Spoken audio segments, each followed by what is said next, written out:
who is our global head of crypto markets. Thank you.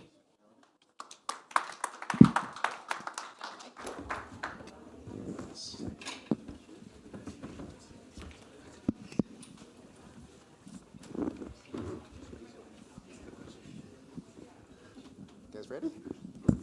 Hi, everyone. Good afternoon. We'll dive straight in. As Elodie had mentioned, as digital assets space matures, it is inevitable that digital assets, whether that's Bitcoin, stable coins, or tokenized assets, are held on institutional balance sheets. So this raises a fundamental and complex question. How does this impact liquidity, capital, risk metrics, and what new exposures does this bring for the boards, for auditors, regulators, and shareholders?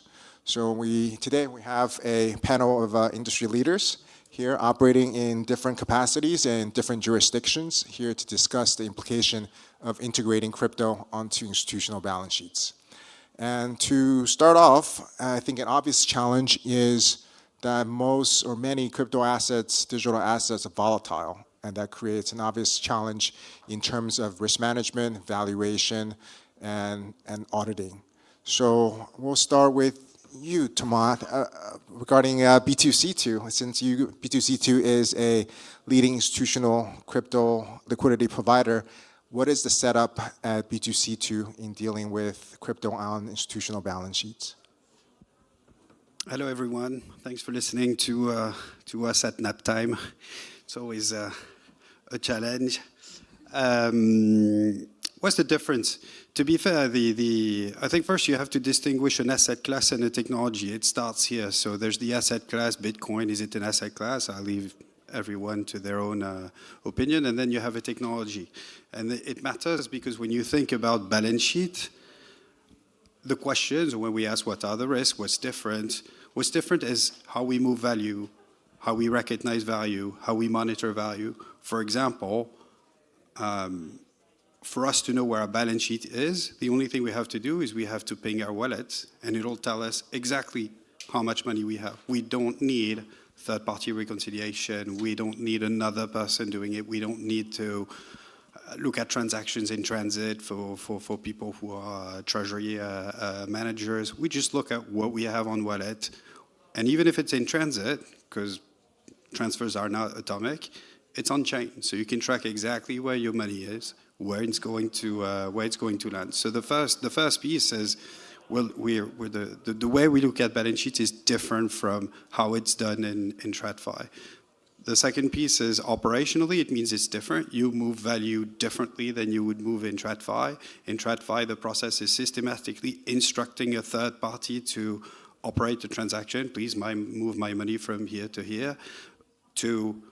We actually have our assets in custody, self-custody in our case, and we operate the transactions ourselves. So the operational model is very different. And to answer your question on to transparency, what is it for shareholder or for our auditors?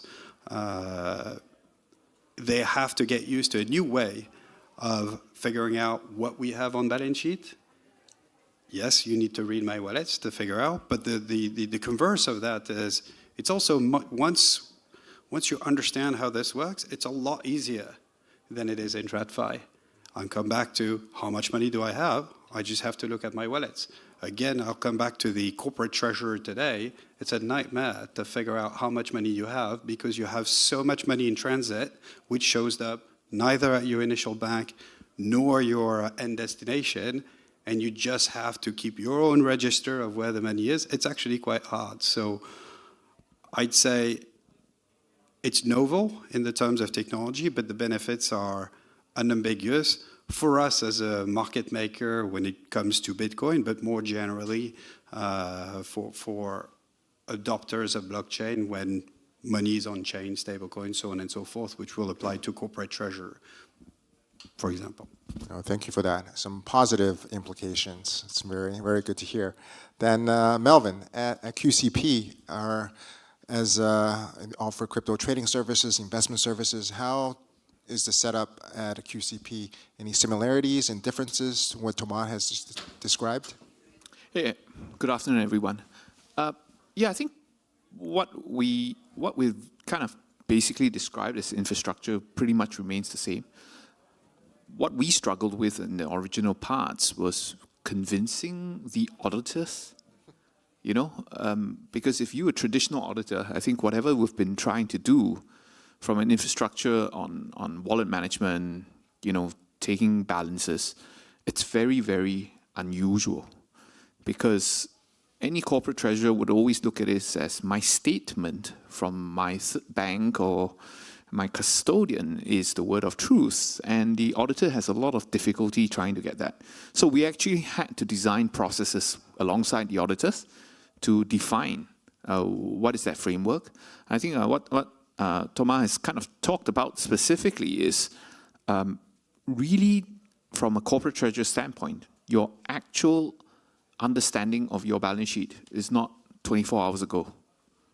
I think there's a lot of power in that. There's a lot of ability to unlock from that perspective, and I think it kind of feeds quite well into what we're going to talk about today, in that why does it matter? Why does it make a difference? And I think having an understanding of your life, your minute-to-minute position is actually good information. Thanks for that. Yeah, crypto, it is a bit different, and it's a new framework that we have to educate others to make sure they understand what we're doing. Then to Emily, as Cephalo, as a crypto exchange, unavoidable that you have assets and balance sheet. How was it for you? Terrible, because we not only had a lot of liquidity pools, we also invested a lot in crypto as well. And Cephalo is a publicly traded company, so every quarter, these investments impacted kind of the result. So it was a lot of different kind of aspects to consider always, but no. We believe that, we are dealing with crypto, we're selling crypto, we're basically facilitating other companies and private investors to operate inside of the space, so we saw it as a natural thing for us to also invest in it. But then you enter into the space between being like a dot almost, because you have so much crypto on the balance sheet, and you have an operating you have operations as well with another type of business model. But yeah, so it was always a struggle for us because we had so much liquidity on the balance sheet, and the market was kind of pricing the company because of because of the value of the company. No, understand. There's definitely a lot of challenges and hurdles. Then to our final panelists here on the first topic. Fred, you are part of the banking group. I imagine the others have challenges. You must have more regulatory and compliance concerns. Yes, exactly.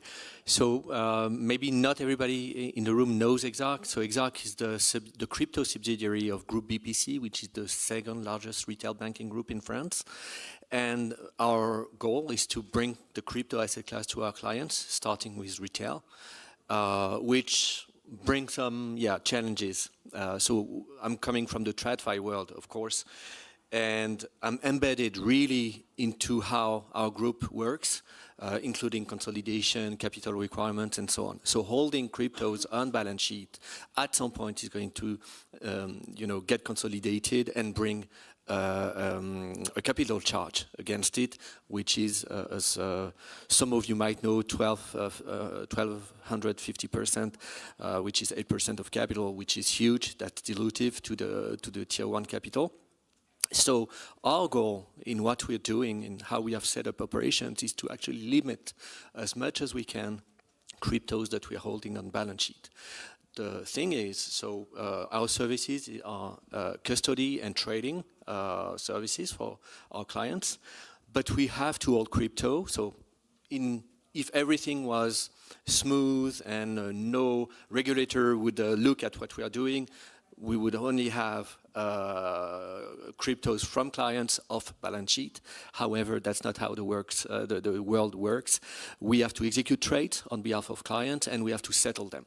So at some point, we have to bring, so let's say our clients bought cryptos, bring the cash to the exchanges where we or the liquidity providers we traded with, in order to bring the cryptos back. And if our clients sold cryptos, we have to bring the cryptos to the exchange and to get the money back. But the regulators in general don't like cryptos from clients to be with these third parties that they don't know well, and they are third parties to us. So what we do is we hold cryptos in order to facilitate these settlements. So we have a buffer, and our goal and our main the way of functioning is actually to limit this crypto buffer in order to have a minimal footprint in terms of capital against it. So that's the game. Dealing with some crypto reserves and trying to gauge what the velocity of our client's activity is going to be in order to mitigate this charge. So that's somehow, and that was new to the bank, so we designed it from the ground up. Of course, our auditors are regular banking auditors. They audit the group subsidiaries as well. So it was very new to them. We built the framework around what we were doing with them.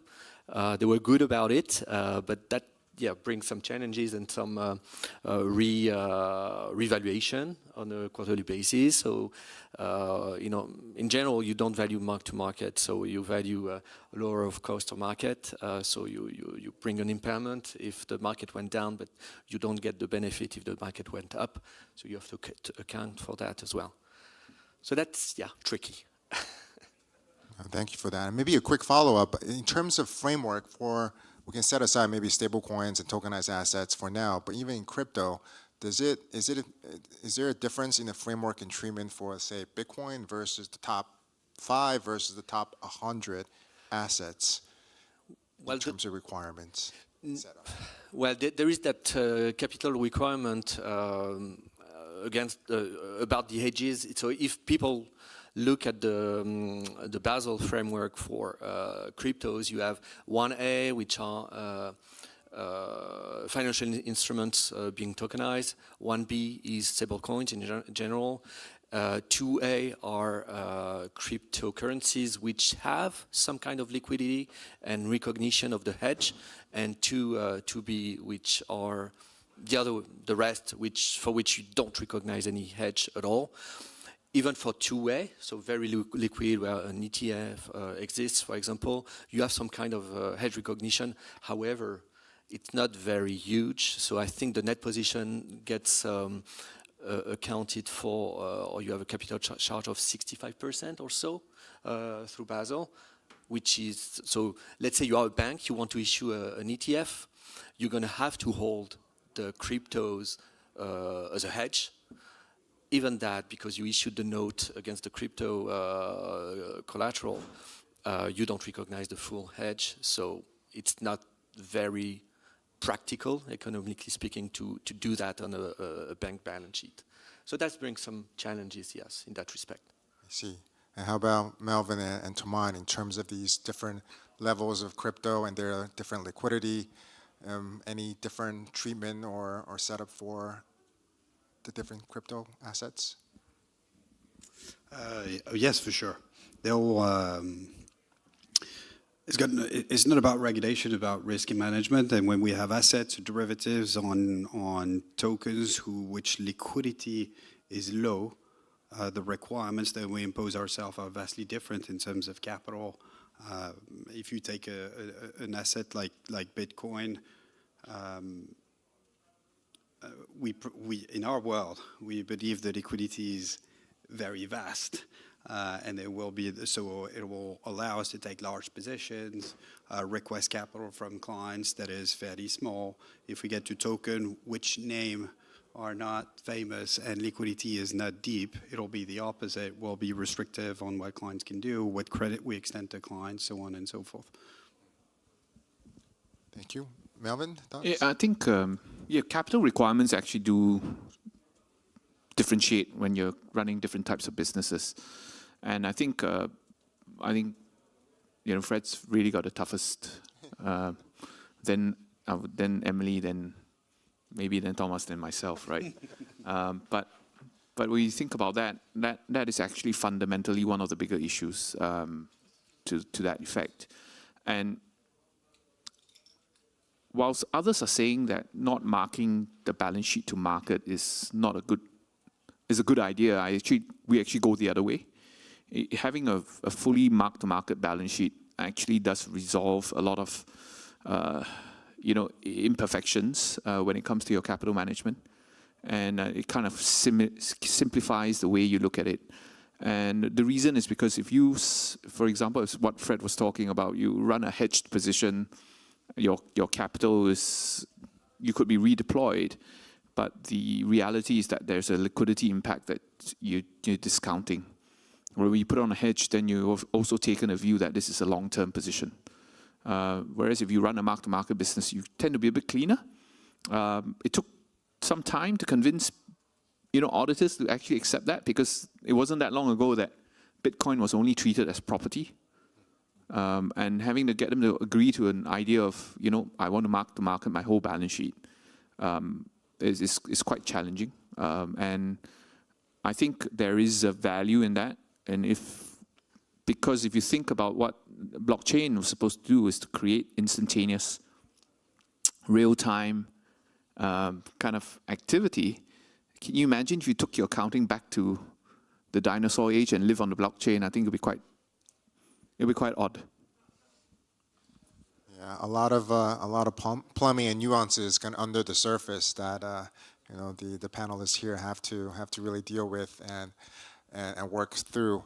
Then maybe we're going back to another easy topic: regulations. How has this been a challenge for you guys under the different regulators and different regimes? Maybe coming back to you, Emily.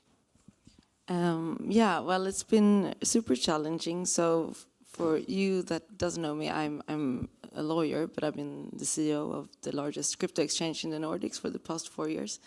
So we were facing challenges such as getting a license to even be able to operate. So it was MiCA, but with MiCA comes DORA, and then you have there's new AML regulation coming as well, new updated travel rule, and then the other regular stuff that you need to deal with as well. So of course it's a lot to digest for a company, and especially if you're operating in the digital age where you don't measure success by number of headcounts. You want a small team that can produce a lot. So I think right now we're in a very interesting period, because the licenses are being handed out. I think around 100 companies in Europe have gotten the MiCA license. Safello is to date the only one in Sweden who has the license. One company got declined and 2 are still waiting. So it's going to change the whole industry a lot. And what I see as a challenge there is that the regulator, so the Nordic regulator, the Swedish one, is extremely negative to crypto. They tell it to my face, we love you and the company, we hate your product. And then the regulator in Norway makes another interpretation on your cash buffer, for instance, depending on if you include COGS as a part of your first pillar. So the challenge is that you have one regulation, but you have many different interpretations everywhere, and different type of supervision. So yeah, I think now, in 6 months, the whole crypto market in Europe will look very different. But it's very heavy, all these regulations, and I do believe that it's almost impossible for a European company, a small, medium-sized crypto company, to compete on a global level because of all the regulatory the burden. Having said that, I mean the means of it, the goal, protect consumers, all of that is good. So that is good. It's just about making it a bit more comprehensible. I see. Yes, regulation is a challenge across the globe. So maybe we'll skip to Melvin. How about your Singapore MAS perspective? Oh, that's a tough one. No other Singaporeans here, right? So I think I think we've come to a place and across all jurisdictions where you have to find leaders who are willing to take a risk. And I think increasingly the developed markets have found it harder to take a risk. Until the US decided to swing with what Donald Trump has done, I think all regulators were actually frozen. And we are seeing the effects of it. And the reason why we're seeing the effects is some regulators are taking it and saying that I'm dealing with you on an AML KYC problem. I don't know, let's not talk about anything else, right? Other regulators are saying, okay, I need to deal with investor protection. So what you're having now is a very uneven landscape where I could say I could be regulated in country X, but it means completely different to someone who's living in country Y. And I think nobody understands the pain that everyone goes through because there are others who are practicing in such a way that they pick the easiest regulation. And the guys who have done it in the tougher ones are just, maybe they call it not smart enough, right? And I think that's something generally, I think if we want to be institutional, we've got to understand and accept that there are different standards. And I would say in Singapore, we've not gotten it right. If you looked at the last 2 crypto winters, they've all been capital market issues. It's got nothing to do with AML KYC. Yeah, we've got one probably in the Middle East somewhere, but generally it's been that. And I think regulators need to come together and try and deal with it. And you're seeing this uneven application, right? The Basel rules have this, different jurisdictions have different views of these things. So I think that's something that I find we need to unlock, or else we're going to see everyone stuck in the same pool. You know, if you're someone who's regulated in this region, you only operate in this region, there isn't that kind of, you're missing the flywheel. And I think, I hope that comes through a bit faster. From my outsider perspective, it seems that the regulatory arbitrage issue is getting a bit better, right? The trend seems to be a bit more coordination. Then, Thomas, how your experience with the regulations? We operate globally, so we have the luxury of operating with many regulators.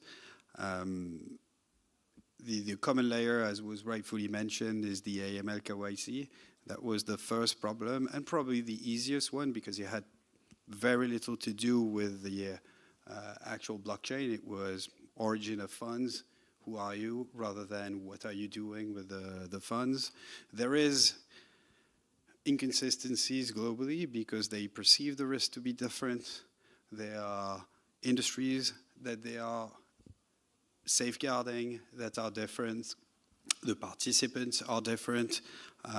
We often say that we have regulatory arbitrage between a B2C2 and a BPC, but there's a good reason for that. I'm not a systemic risk to France in any shape or form. If I blow up, there won't be even a tear besides mine. If BPC disappear, that's a different problem. So, there's also a different pace of how regulation has been rolled out because you're looking at different risks for different people.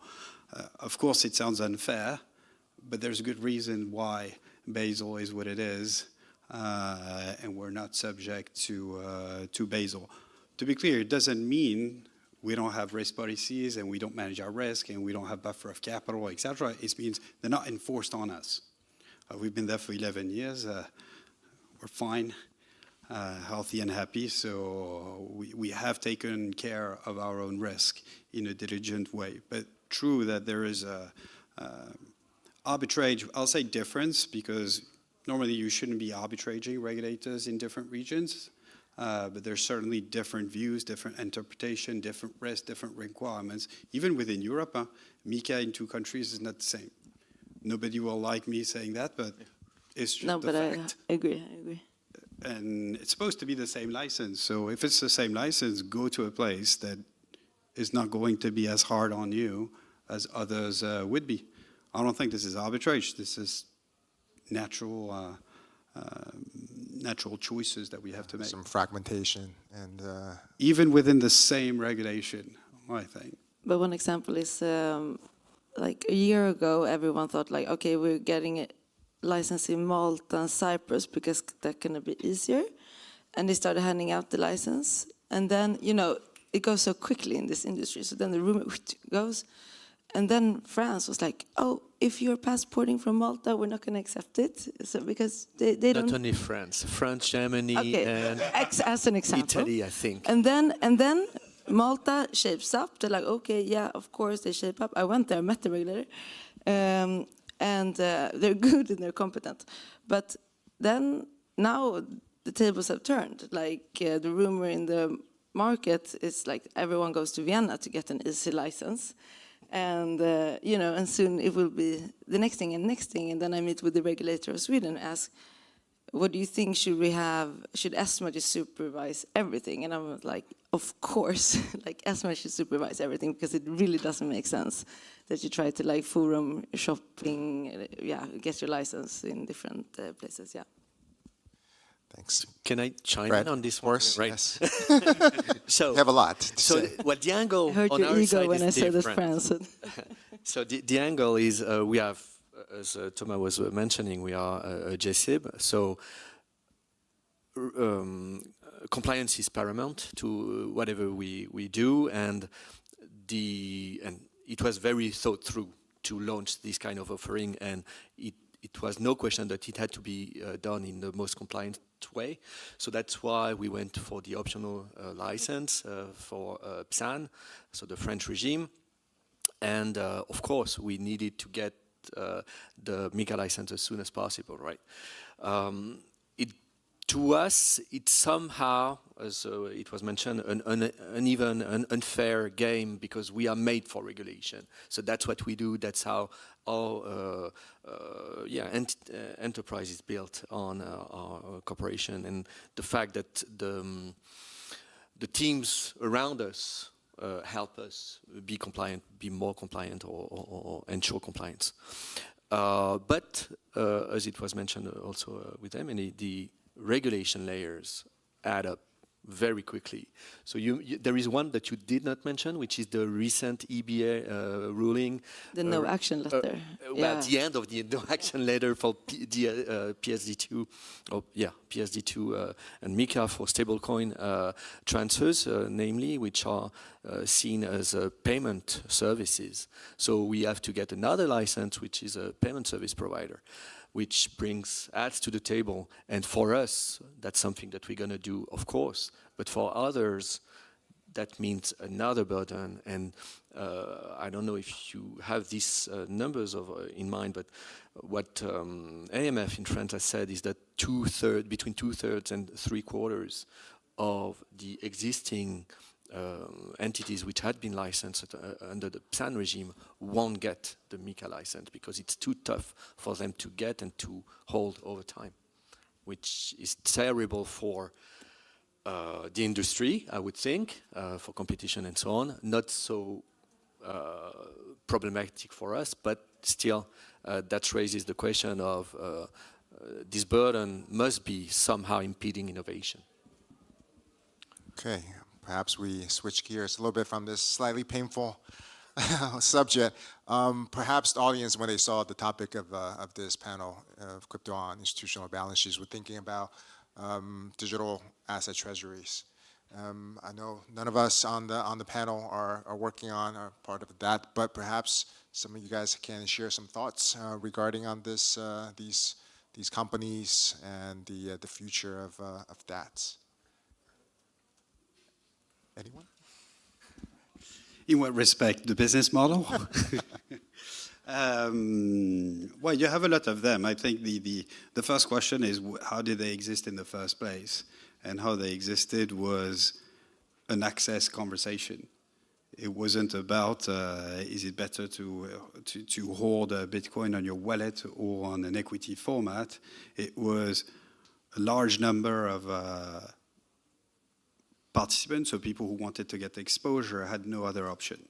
So I think it starts here. It's much easier to say I just bought an equity like I bought all my other equity, rather than saying I got myself a wallet and I have a Bitcoin on it. Especially when you talk about institutions and large amount of of capital. Two, it completely abstracted the technology requirement, which is a key piece in our industry. We're big proponents of the technology. We want everybody to accept the technology. I'll share my view. I don't think people accept the technology.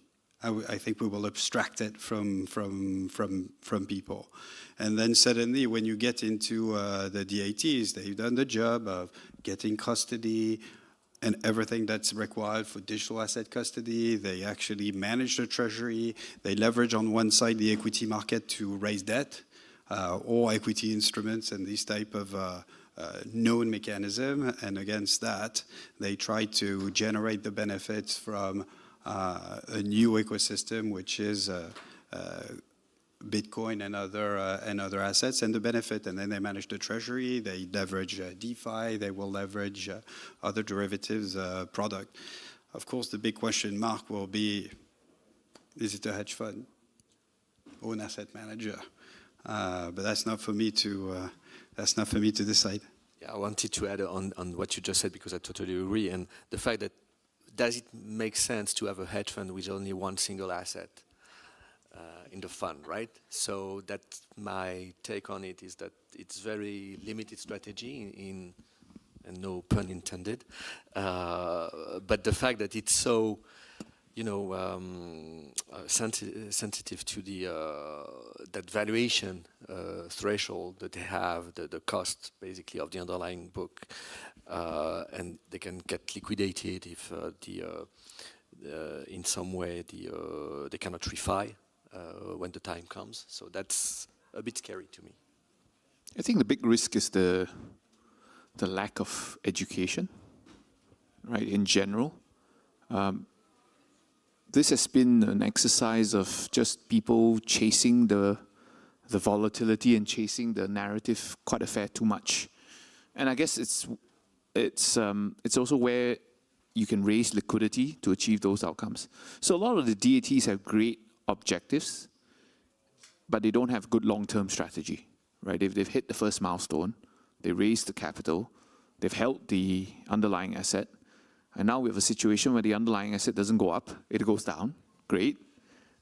What's next? I think that's really one of the things. And in the hallway just now, someone showed me a video of Michael Saylor's latest thing about your life doesn't have to be so hard by the stretch thing. I think that these are things that are trying to cause a lot of problems, right? So I think we come out of an environment where people were stuck in COVID, trading their own portfolios.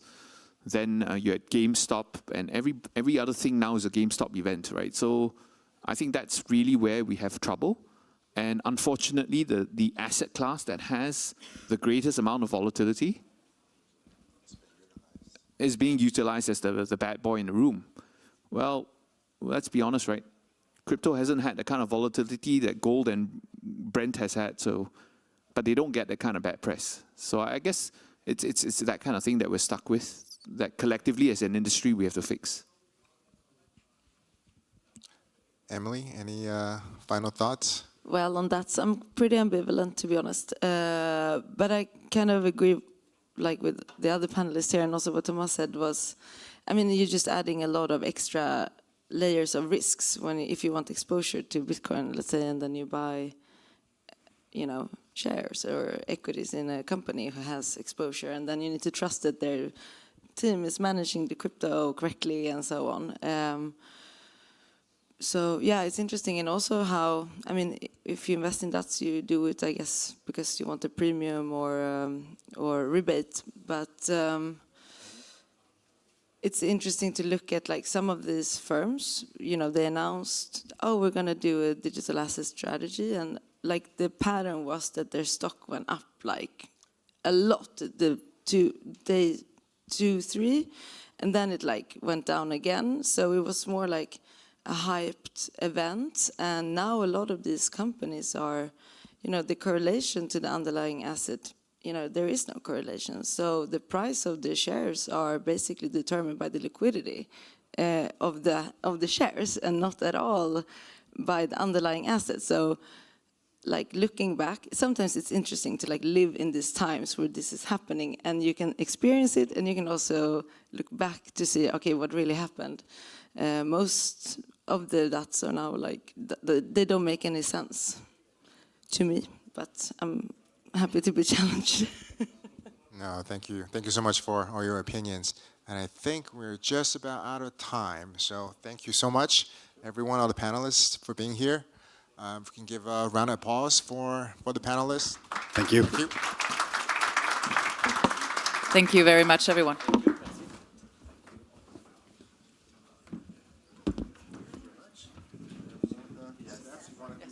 Careful.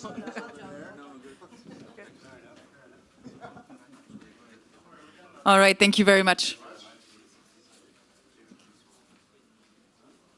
We'll give a minute for everyone.